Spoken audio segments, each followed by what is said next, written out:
I'd like to introduce Constance Cullman, the President and CEO of the American Feed Industry Association, to moderate this next panel. The panel, Building Links Along the Food Chain, Enhancing the Sustainability Conversation, is sponsored by the National Cattlemen's Beef Association. So Constance, go ahead and take it over. Well, thank you so much, Casey. I really appreciate the opportunity to join the Animal Ag Alliance for their virtual summit. It's been some excellent programming, and I don't think anyone will be disappointed by our next session, Building Links Along the Food Chain panel. We have a wonderful topic in that sustainability, as we all know, is not a new concept, but it is an evolving one. When we talk about sustainability, each company and sector may have its own approach and metrics, but they definitely rely on efforts and of others up and down the food chain to deliver the sustainable products to the consumer. Add to that, to the mix, the conflicting messages about what sustainability means, and it only makes building links an even more critical function. So for today, we have an exciting and thought-provoking panel to explore this topic. We have with us Molly McAdams. Molly is a PhD and is a retail advisor and Texas cattle rancher. She draws upon her previous experience as vice president at HEB. Molly will share her thoughts on why food retailers are interested in sustainable practices on farms and ranchers. Following Molly is Lee Bob Harper, a veterinarian associate director of Beef Strategic Technical Services at Zoetis. Lee Bob's going to share a deeper look at innovations in animal health and the correlation between healthy, productive animals and sustainability. And then bringing up the conclusion of the conversation, what I think is a very exciting addition as a topic, is Marianne Smith-Edge. Marianne is a founder and principal of the AgriNutrition Edge. She's a registered dietitian. She has some farming roots and helps food and ag companies find their path through the changing and complicated consumer food environment, and serves as a translator between the consumer and the food ag space. She's going to draw upon her experiences to share consumers' perceptions of animal agriculture, technology, and sustainability. So now I would like to actually turn it over to Molly, who's going to kick us off with a pretty interesting presentation. Molly. Thank you so much. I just wish that I could be with everyone today, and I'm sure that you all feel the same way. It is just one of those things that we're all in this same boat. So let me pull my slides up really quickly and make sure that you all can see this. And actually, I'm going to have to share my whole desktop, so I apologize for that. But here we go. So as Constance said, I think that one thing that is kind of interesting about my perspective is not only am I a meat scientist, but I also worked in retail for several years. And then I married into a ranching family here in Texas, and we ranch over 7,000 acres, kind of north and a little bit west of Houston. And so end to end, I've had a really interesting perspective in looking at meat and why it matters all the way through the food chain. Hopefully I can present some of these ideas to you, and then we can have a rich discussion afterwards. The bottom line, which is what retailers and food service operators are always interested in, is meat matters to them because it matters to a consumer. When you look at fresh categories, almost 50% of a store's sales in retail come from fresh categories. And if you drive it down to the meat consumer, of all those fresh categories, the meat consumer is actually a higher frequency shopper. When they shop, they have a bigger basket ring. And ultimately, when you're trying to sell groceries at retail, you want a shopper that shows up frequently, and when they show up, they buy a lot. And that's the meat shopper. So it's a good shopper, and that's why they're very protective of meat at retail. But in addition, I mean, take a look at the stat from Anne-Marie Roerink around household penetration of retail meat sales. At 98%, really categories that would be higher than that in penetration, you're looking at things like ice and milk. That's exceptionally high penetration. And then moving on to food service, ultimately you know, burgers are still the #1 sandwich that's ordered in restaurants. Now let's talk a little bit about consumers. And because our topic is around sustainability, is we shift over to consumers and what sustainability means to them. And this is not exclusive, keep in mind, but primarily consumers are thinking about the impact of animal agriculture on the environment, and they're also thinking about animal welfare. So from those two perspectives, recently in the Power of Meat survey, I thought this was great news. Almost 50% of our consumers believe that if done correctly, animal agriculture doesn't have a negative impact on the environment. I think that's great news. Over half consumers want brands to provide more information about how their animals were raised and information about the meat source. Again, I see that as a very positive thing as a retailer, because that means a consumer is interested in engaging with you. Because COVID has had such a significant impact on all of us over the past very short while, I wanted to have a little stat in here about what's happened with grocery shopping since our world got turned upside down. This is very interesting from the Hartman Group, and it shows that in the past few months, 20% of all consumers have ordered groceries online for the first time ever. This number is actually higher for Blacks and Hispanics. Now, I don't know what this will mean further down the road, but at this point in time, what's interesting about that stat is an external force has impacted consumer behavior, certainly in the short term. My thought is it's going to continue to impact consumer behavior in the long term. Now let's talk about producers, consumers, and a story. So this funnel is indicative basically of how our industry is shaped when you look at meat animals. Of course, it's a bit more fragmented in the beef cattle industry, whereas pork and poultry tend to be more vertically integrated. But suffice it to say, it's a long way from a producer to a consumer, and we don't talk directly to consumers. We rely on other folks along the food chain to communicate messages for us. So what's really important about that is consumers increasingly want storied foods, and it's hard for us to get our stories to them. That doesn't leave producers off the hook. We have to continue to find ways to communicate with consumers. And one of the main ways, of course, is to do a better job of communicating with those merchants that are closest to the consumers, like restaurants, like retailers.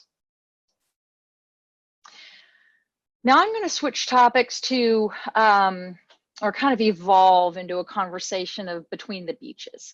I invite all of you to listen to a podcast by this name, from a man by the name of Brad Fairs, and he is a cattleman out of Florida.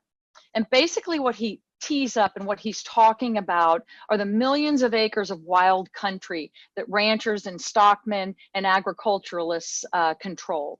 The reason it's so important to me is this is a huge part of any sustainability conversation. So even though the population centers are on the left side and the right side of the country, between the beaches is where habitats for wildlife exist, where clean water is sequestered, and frankly, thriving rural communities usually thrive because of thriving animal agriculture. It's something I'm very passionate about.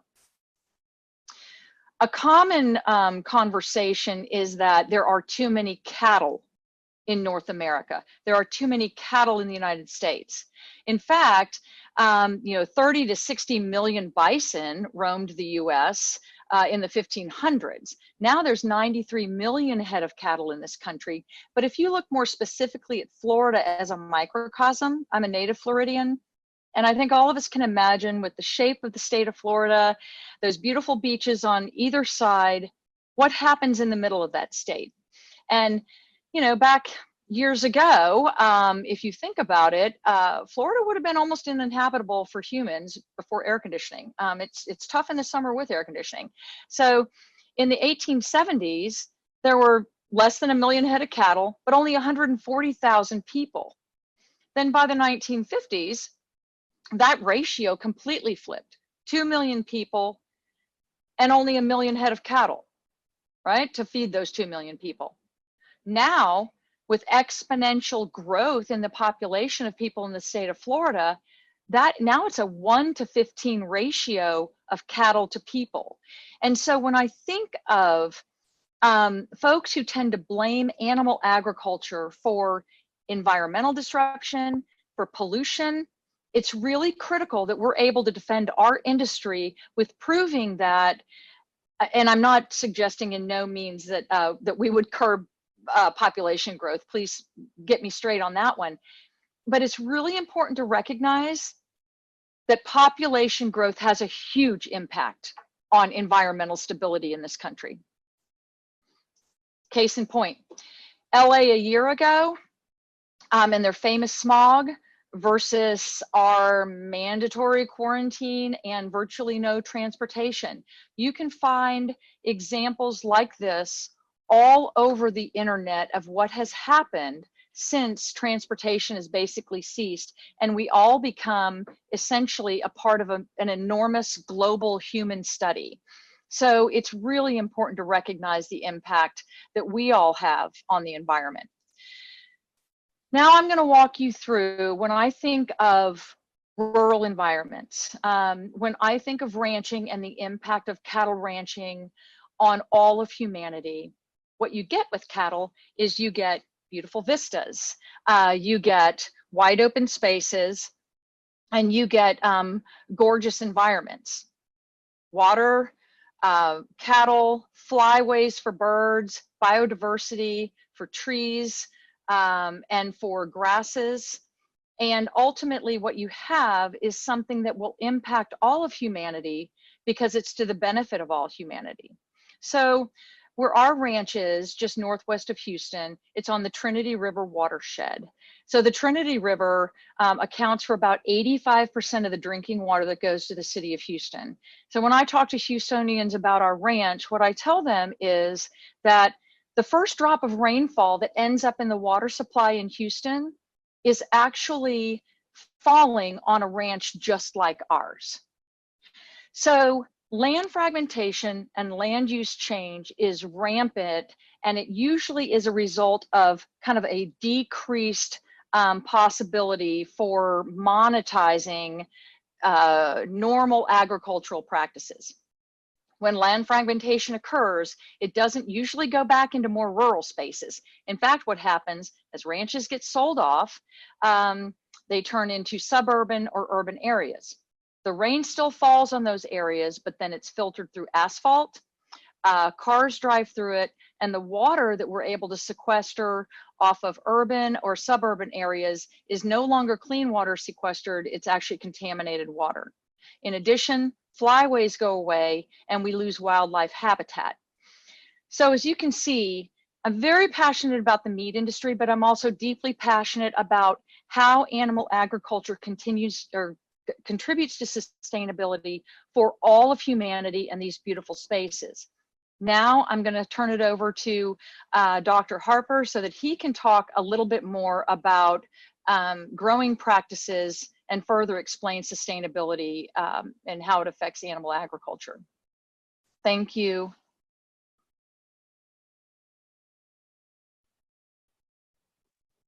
Thank you, Marianne.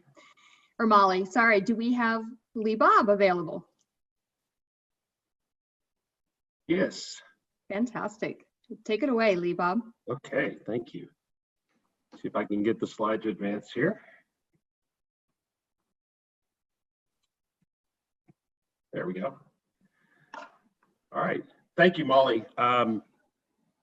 I was talking to one of Molly and I's mutual friends last night in San Antonio, and he's an individual that's been a mentor of mine for a long time.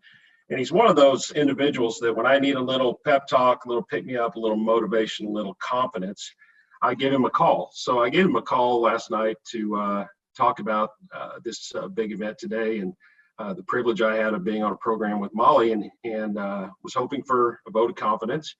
And he said, do you speak before Molly or after Molly? And I said, after Molly. And he said, well, good luck with that. So I didn't get the vote of confidence that I was looking for, but thank you for the setup, Molly. My role today really is to talk about innovations from a veterinary perspective and really from an industry perspective. I grew up in this business, fifth generation in the cattle business in the little hometown where I live. Cow calf, stocker, feedlot, and farming. So I bring that perspective plus the veterinary side of the equation.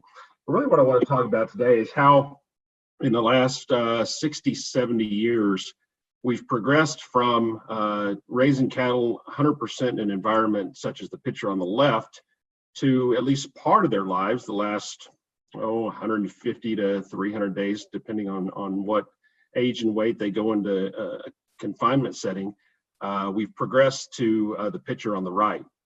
Now, it's very obvious that anyone who looks at these two pictures, going back to Dr. Levinovitz's wonderful presentation earlier, would look at the picture on the left and say they would equate that with natural. They would have a hard time equating the picture on the right with natural. Outside of the ear tags and those that one cow's ear and that one calf's ear on the left, that looks like environment, quote unquote, as we heard earlier, is God intended it. And I think you brought up a great point that if we try to get into the argument on that turf, that, you know, we can equate the right to natural, that's a difficult one. That's a difficult conversation to have. But around the concept of sustainability, I think that we have quite a strong leg to stand on. And that's what I hope to illustrate today. Of course, sustainability can be, it's a nebulous term. It can be defined in so many different ways, as I believe one of the previous speakers, I believe it was Allison, noted that just changing one word qualifier, one adjective around sustainability had such an impact on the market research. And I completely see that because there's so many different ideas out there around what sustainability means. But to me, and again, going back to what Dr. Levinovitz said about you know, our need for simplicity. There's no more simple definition for sustainability in my mind than doing more with less. And I've used the cattle industry as my object lesson here today. That's where my love and my passion and my roots are. But I want to say that I could overlay just about anything in agriculture and get a very similar chart here. We could look at corn production, we could look at pork production, we could look at poultry, dairy. Over the last 70 years, people in those industries have had one thing in common. They've all done more with less, which to me, again, is the epitome of sustainability.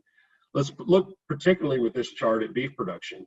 Billions of pounds on the left vertical axis, average yearly inventory of cattle, including everything from the ranch all the way through the production system, the confined production system. That millions of head of cattle would be on the right vertical axis and years on the horizontal axis. And if we look back from 1950, which would be, you know, we were starting to feed cattle in confinement then, but had been for a little while, but most of the beef raised would have been that picture on the left that I showed you for the duration of the animal's life. And if we go from 1950 to 1980, we increased production directly proportional to the number of cattle that we had in inventory.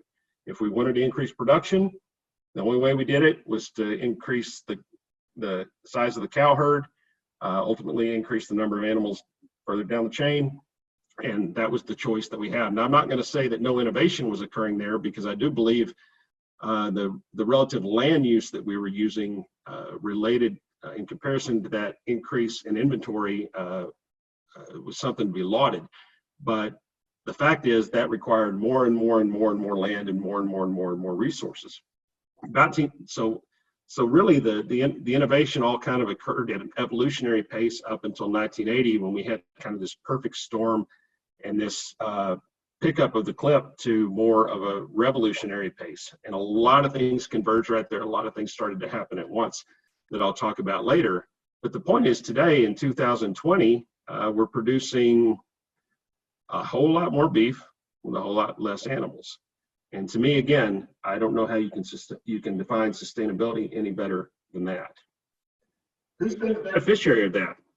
Some would say, would look at me and say, hey, you get a paycheck every 2 weeks from a company that's been around for that entire ride, originally Pfizer Animal Health back in the 1950s, and you've benefited from it.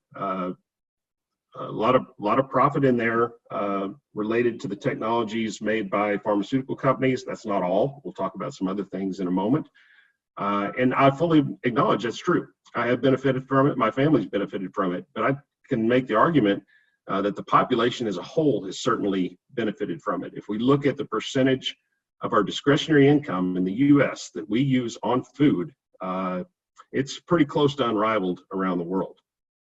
Total food, we've reduced the percentage of discretionary income associated with our total food purchases from about 17% to right at 10% in the last 60 years. Most of that has been driven by what we spend on food at home. And that has allowed us to spend more food away from home. I know that's only gone from about 4 to 5%, but that's a 25% relative increase over 60 years. And if we've seen anything through what's happened in the last 6 to 8 weeks, we certainly know what impact food away from home has on our economy at large. So all of this production that I talked about on the previous slide and that sustainability, the consumer has ultimately been the beneficiary of that. We could take away all the technologies that have driven that and assuming not a huge decrease in demand due to the price increase of beef that would deliver. You know, the producer would probably adjust, and as long as they're all on the same playing field, it wouldn't impact them that much. It would impact the consumer. The consumer's going to have to pay for it. I think Alan Greenspan had a quote back in his time as chairman of the Federal Reserve, smart guy, and I've got it written here that really summarizes this chart. He says, the phenomenal gains in the U.S. agricultural productivity of the past century brought profound benefits to all consumers, regardless of their connection to a farm, in the form of lower prices and more choices at retail outlets. Although dislocations are bound to accompany economic growth, we should rise to the challenges that come with innovation, because innovation brings great improvement in material well-being. The consumer has been the beneficiary. How have we gotten there? I don't want to at all discount. In fact, I want to highlight the value of genetic selection. If you look back there at that 1980 point of transition when we started to make more with less, a lot of what was going on there was artificial insemination, which allowed better selection of sires and better genetics. And better genetics resulted in more efficiency and higher quality. We have the highest quality of beef now that we've ever had in history. I haven't looked at the updated numbers, but you know, at one time last year or earlier this year, we were running 8 to 9% prime carcasses. Forever we ran 2%, and that was, you know, that was considered, there's no way past that. And we've quadrupled it in a very short amount of time. And a lot of that has come through genetic selection and the technology that provides. Husbandry. This goes back to a lot of what was discussed earlier in the week around animal welfare. We've made great gains in facility design, in the way we handle cattle, and understanding more about their flight zones and their fight or flight response. And that has led also to greater efficiency and sustainability due to the work of people like Bud Williams. Housing goes along with husbandry. We've made great advances there. Also has been done on the dairy side of the business. Nutrition, and here's where I want to use an example, but not all innovation that leads to sustainability comes in a bottle or in a bag, or is a result of 10 years of significant R&D investment. In probably the 1970s, I would guess, it may have been earlier, but really started to pick up steam, no pun intended, as you'll hear in a moment, in the 1980s, was the idea of steam flaking corn. Prior to that, we fed whole kernel corn to cattle. There was a time then that we cracked that corn, and then nutritionists and producers realized that we could put these devices on feed yard mills, these big steam flakers. We could deliver a relatively small amount of water. This isn't a huge water usage or energy usage practice. Apply a small amount of water, some heat, steam that corn, put it through a roller, and basically make a cereal or a corn flake out of it, and made it more palatable, and also increased the efficiency of feeding corn to cattle by about probably 10 to 15%, on an energy basis, even better. Now, that was bad news. I know there's probably some in the audience that they're in the corn business or represent the corn business. At that time, that was bad news to the corn farmer. But I live on a block within 100 yards of my house. There's 7 different corn farmers with a collective experience of probably over 300 years. And one of the things that I've benefited just from knowing them and watching the way they work is corn farmers are very, very resilient, and they're very creative. And when one market shrinks, they find another one. Ethanol came along afterwards, and there will be another example in the future because they're very resilient. This is one way, just a very simple thing. Unfortunately, it probably wasn't done with the idea of sustainability in mind. It was one of those things where necessity is the mother of invention. Corn prices were getting to be a large input and needed to find a way to do more with less. And this innovation did it. Health protocols. We're certainly aware, and this isn't so much around sustainability message, but we're certainly aware of the consumer thoughts around antibiotic use, and we need to be more and more judicious about that. The need for antibiotics in cattle, if you're going to balance it with well-being and welfare, is not going to go away. Cattle get sick, we're going to have to treat them, but can we do a better job of identifying them at the right time, using the right thing, and treating the right cattle? And I think that's the next wave of innovation in our business, looking at the huge advancements that have been made in precision farming, following along that line. How can we use technologies, GPS tags, different things to track water and feed consumption and know which animals are sick and when they're sick and get the right antibiotic in them at the right time. Reduce antibiotic usage and at the same time keep animals healthy. And I believe that's the next frontier, and there's some exciting things around the corner. If we look at these last 3, hormone implants, beta agonists, ionophores, I know those names just bring a connotation to mind, again, of unnatural, unhealthy. But the fact is, these are very, very well studied. They're very safe for human consumption of these animals in which they're placed. One example, if you look at hormone implants, beef consumed from a non-implanted steer has 1.4 parts per billion of estrogen. Beef consumed from an implanted steer with exogenous synthetic estrogen has 1.8 parts per billion per serving. That's 4 parts per billion. That's a blade of grass on a football field. That's a second in 32 years, just to give you some perspective around that. Those last 3 there, if you look back to, there was a paper published by Jude Capper in Journal of Animal Science back in 2012, just looking at those 3 and a couple more technologies, and said, if we still raise animals in confinement the way we do today, but we take these technologies away, here's what would happen. We would need 10 million, and this was all cited in the paper with calculations and assumptions. We would need 10 million more cattle. That's double the number today in Kansas and Iowa. We would need 81 million more tons of feed. That would fill 1,010 Rose Bowl stadiums. We would need 17 million more acres of land. That's the land mass of Scotland. We would need 138 billion more gallons of water use. That's household use for 1.36 million households per year in the U.S. 4 to 8 more packing plants. You could argue in our current situation that might not be a bad idea to have, but we would need those to accommodate the lack of these technologies.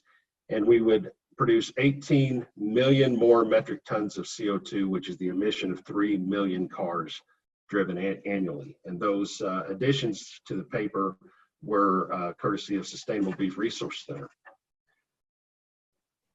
That brings me to the second to last slide here, talking about the need for us to balance this argument. Oftentimes, what I see on social media and what I see from consumer research is that those who are very concerned about some of these consumer preferences, whether it be around grass-fed, organic, non-hormone treated, antibiotic-free, locally sourced, are some of the same people who have concerns about sustainability, however they want to define it. And I think we have to understand that every action has a reaction. And I know there was a speaker earlier in the week who said, they want all of these things. And I think we have to communicate that sometimes when you get one, you give up another. If we were to go to, let's just say we went back to 100% grass-fed type of environment with no technology, 100% natural again.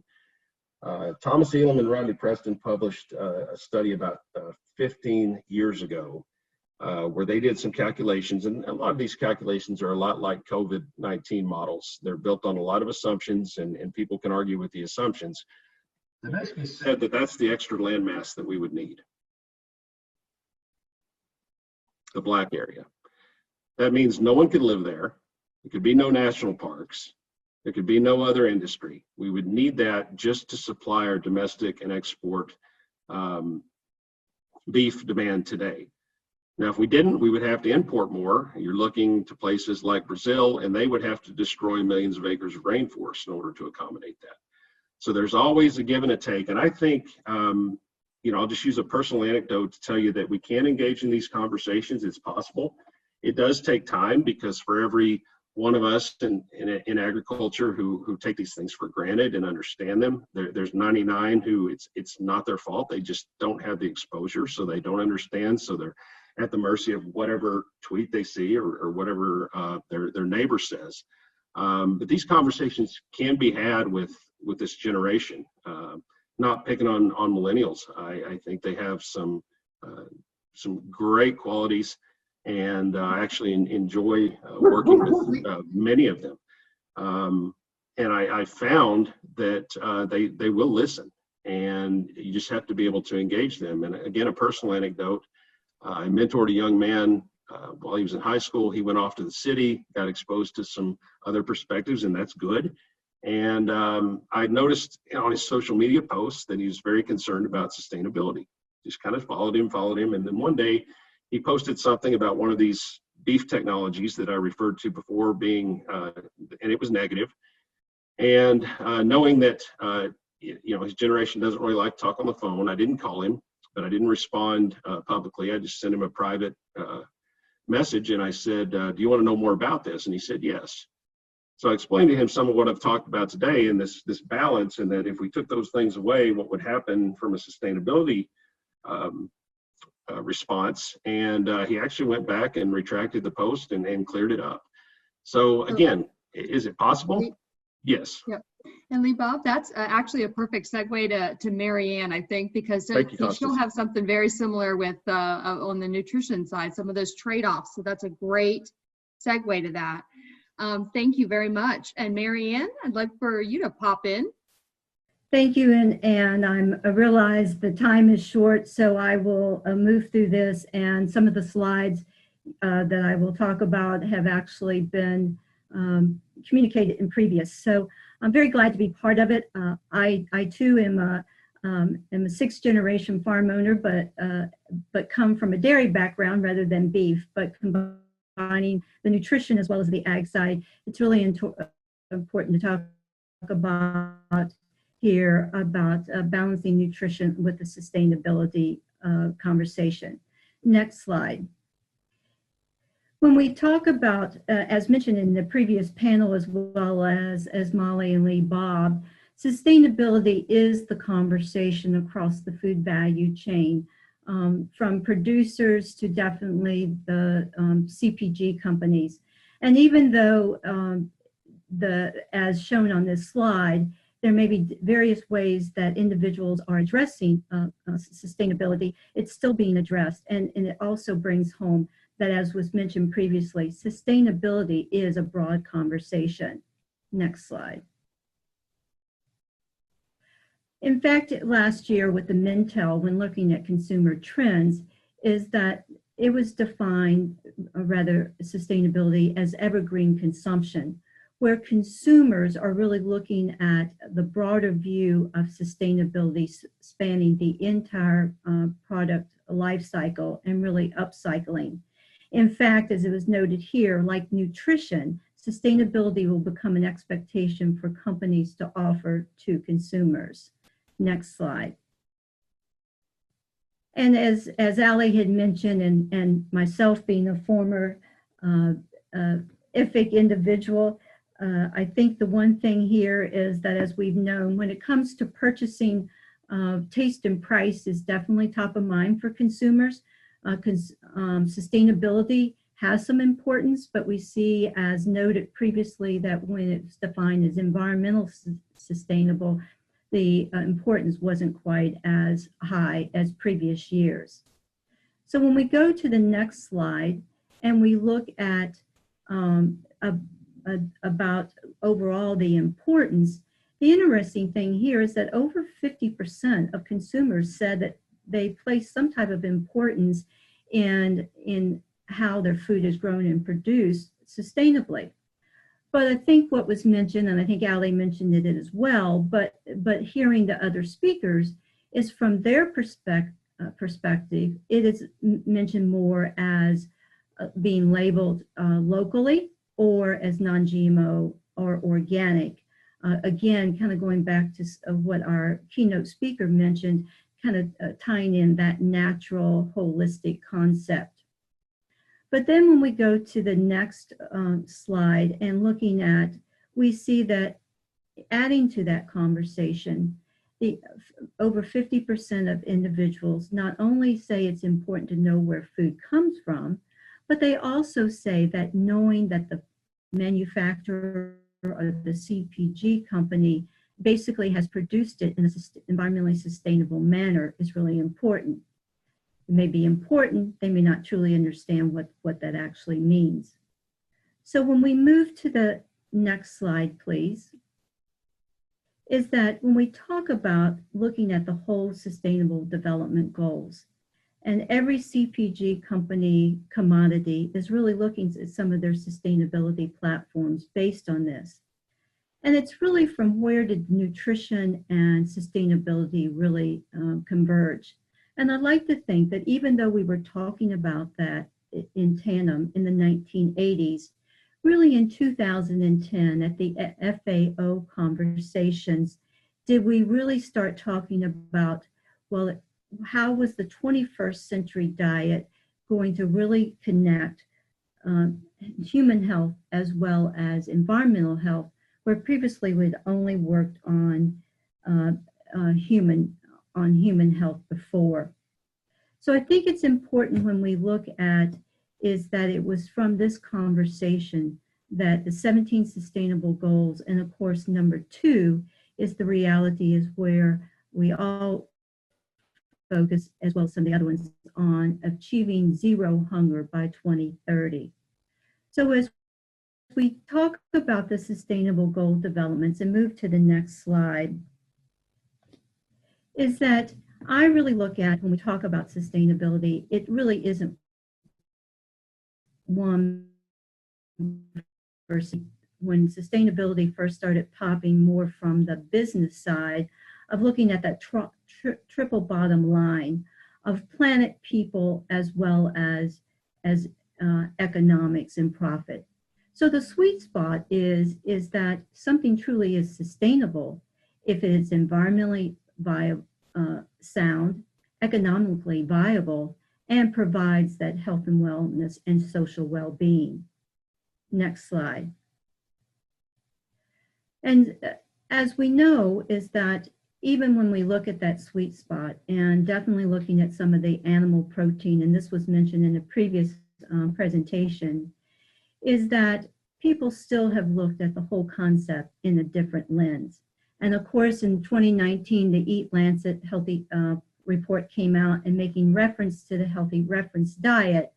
And I think what's interesting is that even though it was, of course, encouraging decrease in animal protein, and part of it was from the fact saying that, and then the kind of response is that what's really radical about this is that they're really asking us to consider more impact on the environment than an impact on our body. And again, this is where some of the conversation has really abound about the from animal protein versus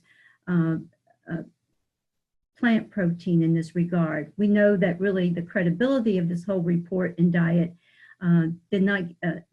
was not received as well as what the intent originally was. Next slide. So when we really look at how do we look at the convergence of sustainability and health, and in an article in Nutrition Today on balancing nutrition and sustainability that I had the opportunity to author, I really have looked at overviews of modeling studies. And I think some important points to really feature here is a publication by White and Hall basically says that, modeling studies show that regardless of the eating pattern, there are going to be environmental consequences.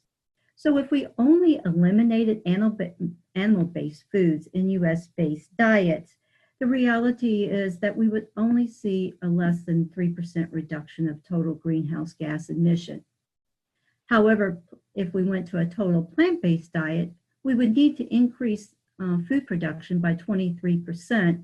We'd have excess energy supply, and there'd be some deficiency of key nutrients. Adam Dranowski from the University of Washington gives us good food for thought, because when we think about comparing animal-based and plant-based diets, we need to focus on the outcomes and what's considered quantifiable dietary terms. What is the nutritional aspect per 100 calories versus 100 grams to really be accurate in making those greenhouse gas comparisons? Next slide. So the bottom line is that regardless of an animal or plant, there's really no single solution to address food sustainability without unintended consequences. Next slide. So to do this, we have an opportunity as a food value chain to first balance the challenges. I think from all our conversations in this panel and the previous one, we can see that there is a lack of clear understanding around the complexity of defining and measuring sustainability across the food value chain. And we can see that even though consumers say that sustainability importance, we do know that there's a personal commitment many times of what they say and do still exist. So when we balance the challenges, we also have an opportunity to create opportunities, as mentioned in the next slide. So food waste was mentioned in the previous panel, and I'd like to think about it on even a bigger, broader base, is that moving our conversation from sustainability, it's not animal versus plant, but really looking at that whole food waste. 40% of all food is wasted. And food waste, it was a country, it'd be the third largest release of greenhouse gas. And so even in the Eat Lancet report, it said it's important that we position modern ag practices at the forefront of solving the sustainable food problem. As Lee Bob said, feeding more with less. So in the final slide, sustainability really is the core of our existence and our conflict. And if sustainable diets, as defined by Dranowski as the 4 pillars, are to be nutrient-rich, affordable, culturally appropriate, and respectable of the environment, then we really have to looking at the collaboration and consensus building essential across the food value chain. It is about making sure that we produce more food, more nutritious food with less resources, and it is affordable across the food value chain for our consumers in the US as well as globally. Thank you. Now you can see why Marianne was our anchor speaker. That was a beautiful job, I think, Marianne, summarizing a bit of what we were hearing during the conversation. I'd like to ask Lee Bob and Molly to rejoin us for a Q&A section. I'd just like to actually take a quick moment and talk a little bit about what I heard, and I'd be interested if the audience heard some of the same things. I heard a couple of things. One is with Molly's presentation, really making sure that we pay proportionate attention to the things that are actually really impacting our global challenges. And so I thought, Molly, your presentation where you went through, if not animal agriculture, then what? And, how much of the problems that we're viewing actually stem from animal agriculture. And I think that's important because sometimes much of the onus of correcting things is put on a small part of the problem rather than the bigger contributor to the problem. And so we're willing to do our part in animal ag, but we also need the rest of society to do their part too, to have a real significant impact on that. So I thought that was beautifully presented, Molly. And, Marianne, your part about some of the understanding those trade-offs and the value to that balance. And Lee Bob, you touched on that as well, because, we really do have nutritional trade-offs if we change our diet dramatically. We also have a lot of trade-offs when we start talking about different kinds of production systems. Some may be good in one way, but have negative implications in another way. So how do we actually resolve that, and how do we take a look at that? And then Lee Bob and Marianne, I think you both spoke to this, and Molly, you alluded to it, is that animal ag can be a value proposition as a solution. We've got some innovations that are happening within the private sector and the public sector. We have a lot of different improvements to production methods and things that we're doing very creatively, where we can actually begin to be not focused on minimizing impacts from a sustainability perspective, but actually offering a value proposition to be an asset to challenging those particular problems. So really fascinating discussions. I thought they were really very interesting. And we actually got 4 questions in from the audience that I think speak to that quite a bit. One, I'm going to try to roll a couple of these in together because we did talk a little bit about different types of production systems.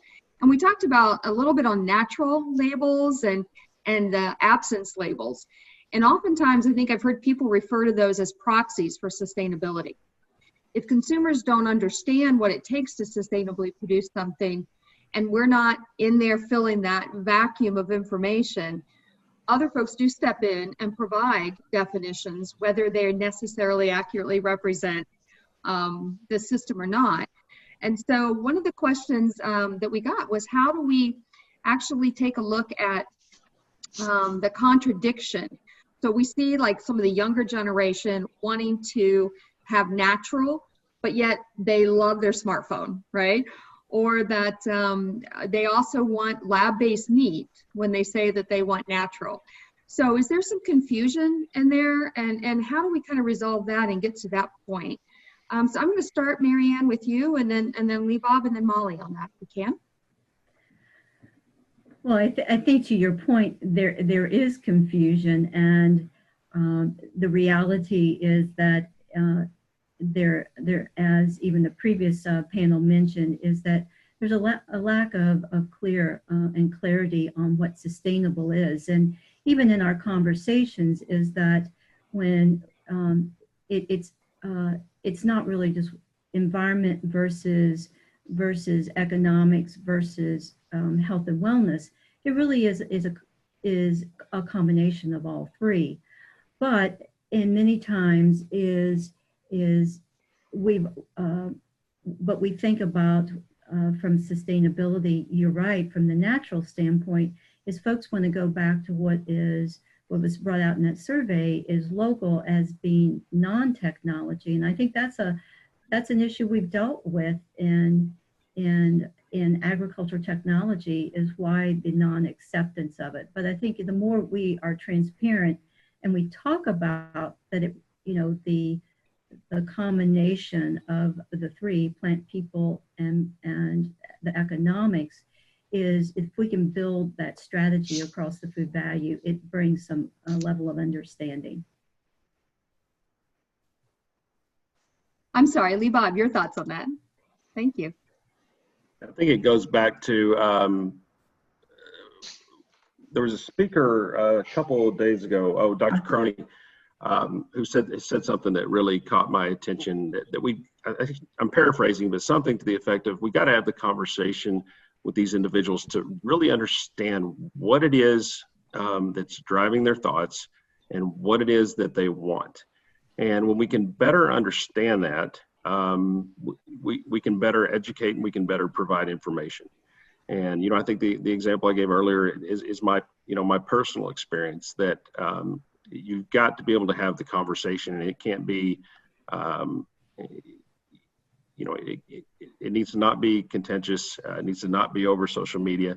It needs to be somehow one-on-one, and you got to have some kind of rapport and relationship to do that. And again, it takes time, and that's something that we're all going to have to invest, but I think it's a worth it. Yeah, thank you. It actually reminds me of an instance with antibiotic use where some people say they don't want any antibiotics used, but yet they don't want sick animals. So what they really want is responsible, right? So responsible use. Yes. So that's a great example, I think, too, of something that I've run into. Molly, as a producer, your thoughts? Well, I kind of look at it from a producer perspective, but also, working in retail for so many years and interacting with consumers in a retail environment, it taught me how to be very, very patient with consumers and understand that, sometimes they're asking a certain question and they exhibit, what I call schizophrenic behavior, but we all do. So it's not, I'm not saying that as a ding on any particular consumers. We're all that way. And so part of it is just kind of understanding, like Lee Bob said, where are they coming from? What is their motivation? What is their interest? And I've probably gotten pretty good at understanding people that just want to argue with me. And, no matter what I say, I'll be wrong. Then it's easy to say, okay, we're going to disagree here. But most consumers aren't coming at it from that perspective. And unfortunately, it does take a tremendous amount of time. And it's so much effort, and there are a lot more consumers than there are producers as we get further away from agriculture. So this is not an issue that's ever going to go away. It's not the millennials and it's not Gen Z. It's every generation that starts to interact with food. Absolutely. I totally agree with that. And, one of the things that kind of came up in one of the questions also is how do we communicate and how do we bridge or bridge that gap to retailers and restaurants. And Molly, you alluded to that in your presentation that, there's a lot of people in between there. So do you want to expand on that thought a little bit more? You kind of touched on it a bit, but to directly address this person's question.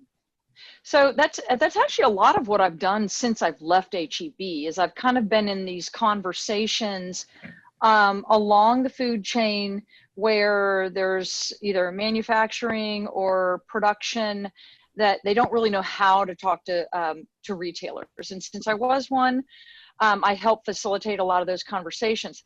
What I've noticed, and of course I worked for HEB, I think that HEB was always on the forefront of wanting to get closer to all of production. And it doesn't matter if it was agricultural or goods and services of other types. They want to get close to production. So I learned that as a retailer and used that to model how it could work for other companies. And what I've noticed though is there's been a very significant sea change. Retailers, restaurateurs, whether they're individuals or whether they're distributors, they want to learn more about how food is produced and how animals are raised. And honestly, I still see that as a great thing for our industry because it's opening the door for the conversation. We're not trying to kick the door down. The door's open. We just need to invite ourselves in and say, and be confident in our voice to talk about what we're doing and what we think is important and impactful. Great point. So another person asked the question that sustainability could be a scary word to farmers and ranchers because they think it means that tools are going to be taken away.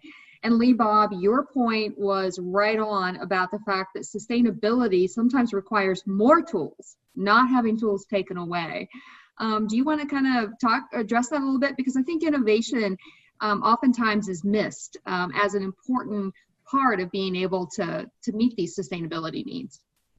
Yeah, I saw that question, and I think it's a great one because I agree. A lot of times in out here in the middle of America, in the middle of agriculture, we hear sustainability, and we do one of two things: we get scared or we get offended. And I would say, don't be scared, don't be offended, embrace this. A lot to what Molly said, embrace the opportunity for the conversation. You have a great story to tell. The farmer and the rancher were sustainable before sustainable was cool. And let's tell that. That's what I would encourage. And let's do it the right way. Let's have civil conversation. I heard a lot about civility in the last session, and I think that's very important. And let's tell our story, because we have a great one to tell. And I don't fear that innovation is going away because of this drive towards sustainability, regardless of how it's defined. I think it's just going to create opportunity for more innovation. Thank you. And we've got a question in here about the deforestation in the Amazon rainforest, and they've cleared a lot of rainforest for grazing lands and things for beef down there. And I know that this could be a whole session in and of itself.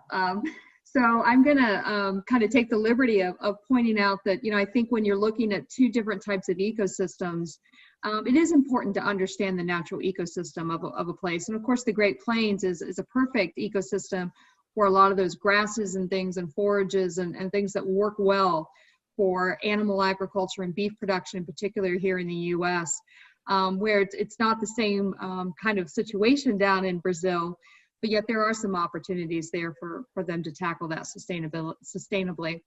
I'm going to actually start to wrap up here, but I do want to ask very question, 30 seconds, less than 30 seconds, what's your number one piece of advice as we go through here and look at recommended action items for moving forward? 30 seconds, Marianne.